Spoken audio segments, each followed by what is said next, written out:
सबसे पहले जहां मैं आपका स्वागत करता हूं, वहीं पर प्रदेश के मुख्यमंत्री जिनके पास हिमाचल प्रदेश के सभी कोऑपरेटिव बैंक हैं, ये पहली दफा हुआ है हिमाचल प्रदेश के इतिहास में कि कोऑपरेटिव बैंक्स जो थे वो कोऑपरेटिव मंत्री के पास होते थे। और जानबूझ के मुख्यमंत्री ने जितने भी कोऑपरेटिव बैंक्स हैं, चाहे कांगड़ा कोऑपरेटिव बैंक है, चाहे हिमाचल स्टेट कोऑपरेटिव बैंक है, जोगिंद्रा कोऑपरेटिव बैंक, सारे के सारे कोऑपरेटिव बैंक्स अपने पास रख लिए। मेरा प्रश्न मुख्यमंत्री से सिर्फ इतना है कि देहरा का जो उपचुनाव हुआ, उस उपचुनाव में 67 महिला मंडलों को चुनाव में आचार संहिता के दौरान 67 महिला मंडलों को 50-50 हजार रुपया ट्रांसफर किया गया, जबकि चुनाव चल रहे थे।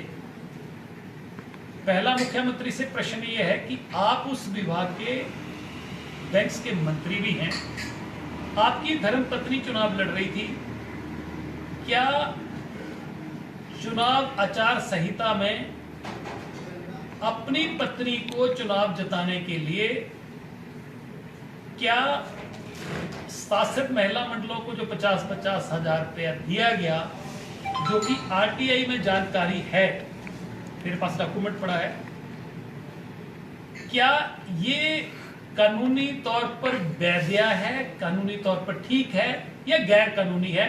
मुख्यमंत्री इस बात का जवाब दें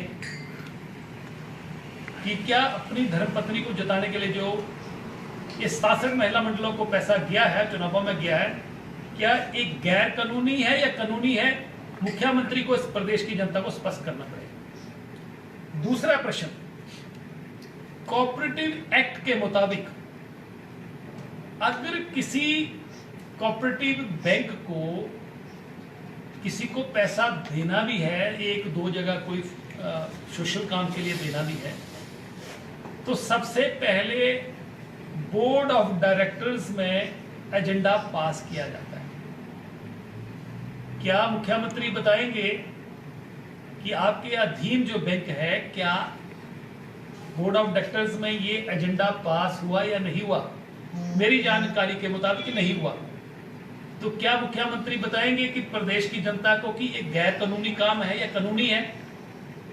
तीसरा, कानून ये कहता है कि बोर्ड ऑफ डायरेक्टर्स की मीटिंग में ये एजेंडा पास करने के बाद ये एजेंडा जनरल हाउस में जाना था और जनरल हाउस में पास होना था। जनरल हाउस में भी पास नहीं हुआ, न गया। तीसरा स्टेप ये था कि जनरल हाउस में पास होने के बाद इस एजेंडे को रजिस्ट्रार कोऑपरेटिव सोसाइटी आरसीएस के पास अप्रूवल के लिए जाना था। तो क्या ये हुआ या नहीं हुआ? मेरी जानकारी के मुताबिक नहीं हुआ। तो क्या प्रदेश सरकार में मुख्यमंत्री ने गैर कानूनी काम करने का, क्या हिमाचल प्रदेश की जनता ने उनको कोई जो है वो लाइसेंस दे रखा है, या किसी सरकार ने लाइसेंस दे रखा है, या संविधान ने कोई ऐसा कानून को इसका गैर कानूनी काम करने का लाइसेंस दे रखा है? इस बात का प्रदेश के मुख्यमंत्री प्रदेश की जनता को जवाब दें। प्रदेश की जनता इसका जवाब चाहती है कि मुख्यमंत्री एक संवैधानिक पद पर रहकर, जिनको सरकार का खजाने का कस्टोडियन है बनाया गया है, वो फाइनेंस के भी मंत्री हैं, वित्त मंत्री भी हैं, क्या इस तरीके से जो गैर कानूनी काम करने का उन्होंने काम किया है, क्या ये गैर कानूनी काम हुआ है? तो इसके ऊपर कोई इंक्वायरी हुई? क्या कोई एफआईआर हुई? किसी अधिकार ने गलत काम किया है, किसकी डायरेक्शन के मुताबिक किया है? इसका बताया। दूसरा, ये जो वन टाइम सेटलमेंट को लेकर बैंक में गड़बड़ियां हुई हैं और ऑडियो भी जारी हुई, उसके ऊपर भी आज तक कोई कार्रवाई नहीं हुई। तो मुख्यमंत्री बनाएंगे कि क्या वो जो भ्रष्ट तंत्र है या भ्रष्ट एक्टिविटीज हो रही हैं उनको संरक्षण दे रहे हैं।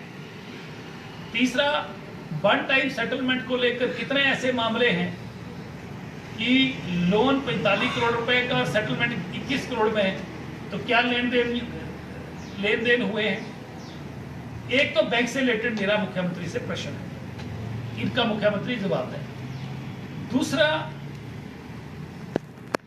ये ठियोग कंस्टिट्यूंसी में फागू के पास जो इनकी अपनी निजी जमीन है, इनके मित्रों की जमीन है, उस जमीन तक करोड़ों रुपए के जो डंगे सरकारी खजाने से पैसा खर्च करके लगाए हैं निजी लाभ लेने के लिए। मुख्यमंत्री इस बात को स्पष्ट करें कि क्या वो कानूनी तौर पर किसी भी प्राइवेट व्यक्ति को फायदा पहुंचाने के लिए करोड़ों रुपए के सरकारी खजाने का इस्तेमाल किया जा सकता है? क्या ये कानूनी तौर पर ठीक है या गलत है? और तीसरा प्रश्न मेरा सिर्फ ये है कि मुख्यमंत्री और उनके परिवार ने जो जल शक्ति विभाग की जमीन जो वहां पर उसका मुआवजा मिला नदौड़ के आसपास जो कि 18 लाख रुपए, तो क्या सिर्फ अपने निजी परिवार और अपने लिए जो मुआवजा लिया गया, प्रदेश में कितने ऐसे परिवार हैं जिनके पास जिन्होंने जमीनें दी हुई उनको मुआवजा दिया? 3 प्रश्न मेरे मुख्यमंत्री से हुए। चौथी बात मैं ये कहना चाह रहा हूं कि आज हिमाचल प्रदेश संकट के दौर से गुजर रहा है और इस संकट की घड़ी में भारतीय जनता पार्टी के यशस्वी प्रधानमंत्री नरेंद्र मोदी जी लोगों का दुख दर्द बांटने के लिए हिमाचल आए, 1500 करोड़ रुपया विशेष पैकेज दिया। इसके अलावा भी जो डिजास्टर के एक्ट के तहत जो पैसा आना था वो भी दिया जा रहा है और 7 केंद्रीय मंत्री पूरे प्रदेश का दौरा करके लोगों के दुख दर्द को सुन भी रहे हैं और इसकी रिपोर्ट केंद्र सरकार को भी भेज रहे हैं। प्रदेश के लीडर ऑफ अपोजिशन पूर्व मुख्यमंत्री श्री जयराम ठाकुर, प्रदेश के भारतीय जनता पार्टी के अध्यक्ष हिमाचल प्रदेश के हर उस कोने में जा रहे हैं, चाहे मंडी हो, चाहे चंबा हो, चाहे कोई और दूसरे स्थान हो जहां लोग इसमें जो है संकट की घड़ी में। और भारतीय जनता पार्टी का संगठन जो है वो राशन के टेम्पू हर मंडल से जो डिजास्टर से लोग प्रभावित हैं उनको भेजे जा रहे हैं, आर्थिक मदद भेजी जा रही है। सैकड़ों ट्रक भारतीय जनता पार्टी ने इस वक्त जो लोग संकट में हैं उनको भेजे। हिमाचल प्रदेश की सरकार कहां नजर आ रही है? हिमाचल प्रदेश का मंत्रिमंडल कहां नजर आ रहा है? जबकि इसमें सरकार की लोगों को जरूरत है। ये सरकार नजर नहीं आ रही है, ये सरकार संवेदनहीन बन गई है। आज जहां भी नजर आ रहे हैं, आप सोशल मीडिया में देख लो, मीडिया में देख लो, भारतीय जनता पार्टी का कार्यकर्ता नजर आ रहा है। भारतीय जनता पार्टी के चुने हुए विधायक, चाहे पूर्व विधायक, चाहे कैंडिडेट्स रहे, उस सेवा में लोगों की लगे। आज प्रदेश की जनता को जब जरूरत थी और सरकार प्रदेश में कांग्रेस की है, तो इस तरीके से अगर संवेदनहीन है, मुख्यमंत्री दिल्ली के दौरे पर रहते हैं, मुख्यमंत्री बिहार के राजनीतिक दौरों पर रहते हैं, प्रदेश की जनता जिस भी हाल में है उनको कोई इस बात की चिंता नहीं है। और प्रदेश की जनता, प्रदेश का एक एक व्यक्ति इस सरकार के, प्रदेश सरकार के और प्रदेश में कांग्रेस पार्टी के गतिविधियों को जो है बड़ी बारीकी से देख रहा है और जिसका फैसला आने वाले समय में लोग करेंगे। आपको क्या लगता है कि 1500 करोड़ से हिमाचल का भला हो जाएगा आपदा का? और दूसरा सवाल, देहरा में जो आप आरोप लगा रहे हैं उसमें आपको क्या लगता है? देखिए, ये बेईमानी है। देहरा वाली जो आपने बात कही है, क्या कोई, मैंने तो मुख्यमंत्री से पूछा कि ये संवैधानिक तौर पर ये सही है कि गलत है। अगर गलत है तो एफआईआर दर्ज क्यों नहीं हुई? अगर सही है तो मुख्यमंत्री इस बात को स्पष्ट करें कि सही है। दूसरा, 1500 करोड़ रुपए की बात करें तो 1500 करोड़ रुपए तो आदरणीय प्रधानमंत्री जी हिमाचल प्रदेश को विशेष पैकेज देके गए हैं, इसको कहते हैं बेल आउट पैकेज। और अभी तक हिंदुस्तान के इतिहास में लंबा समय कांग्रेस की सरकारें केंद्र में रही है।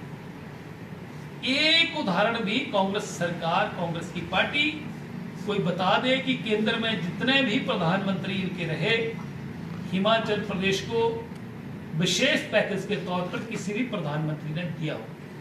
आपका मूल प्रश्न है कि 1500 करोड़ रुपया बहुत होता है। इसके अलावा डिजास्टर में जो हिमाचल प्रदेश का राइट बनता है, डिजास्टर एक्ट में जो बनता है, चाहे एसडीआरएफ में है चाहे दूसरे हेड्स में है, वो पैसा भी मिलेगा। इसके अलावा असेसमेंट की जा रही है कि कितना नुकसान हुआ है, वो भी पैसा आएगा।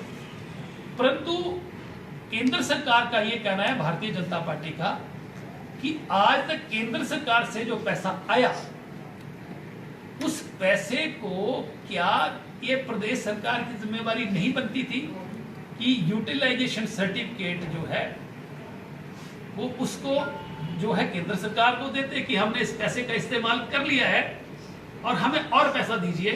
तो केंद्र सरकार ने तो मना नहीं किया, पर केंद्र सरकार ये कहती है कि आप यूटिलाइजेशन सर्टिफिकेट तो दे दो। ऐसा तो नहीं कि जो आरोप लग रहे हैं वो सही है कि जिस हेड के लिए, जिस काम के लिए केंद्र सरकार ने पैसा दिया था, कहीं वो कहीं और ही डाइवर्ट हो गया है। अगर और डाइवर्ट हुआ होगा तो वो भी गैर कानूनी काम है। परंतु केंद्र सरकार खुल के मदद कर रही है। और मैंने पीछे भी आंकड़े दिए थे, अगर आपको भी आंकड़े चाहिए तो मैं दे देता हूं कि अभी तक केंद्र सरकार ने 5125 करोड़ रुपया जो है इससे पहले दिया है। इसके अलावा 1500 करोड़ की अभी घोषणा हुई है। मनरेगा में 1000 करोड़ दिया है। 1 लाख मकान जो है प्रधानमंत्री आवास योजना के तहत यदि 1 लाख मकान को 1.5 लाख से मल्टीप्लाई करें तो 15,000 करोड़ रुपए बनता है। इसके अलावा 1 लाख करोड़ रुपए के नेशनल हाईवे जो एनएच के थ्रू काम चल रहे हैं, डिफरेंट काम चल रहे हैं, वो काम हैं।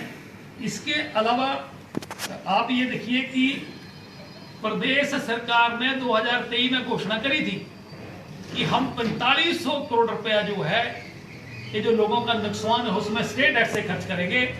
तो 4500 करोड़ तो नहीं खर्च हुआ, पर 300 करोड़ जरूर खर्च हुआ। तो ये भी झूठ निकला।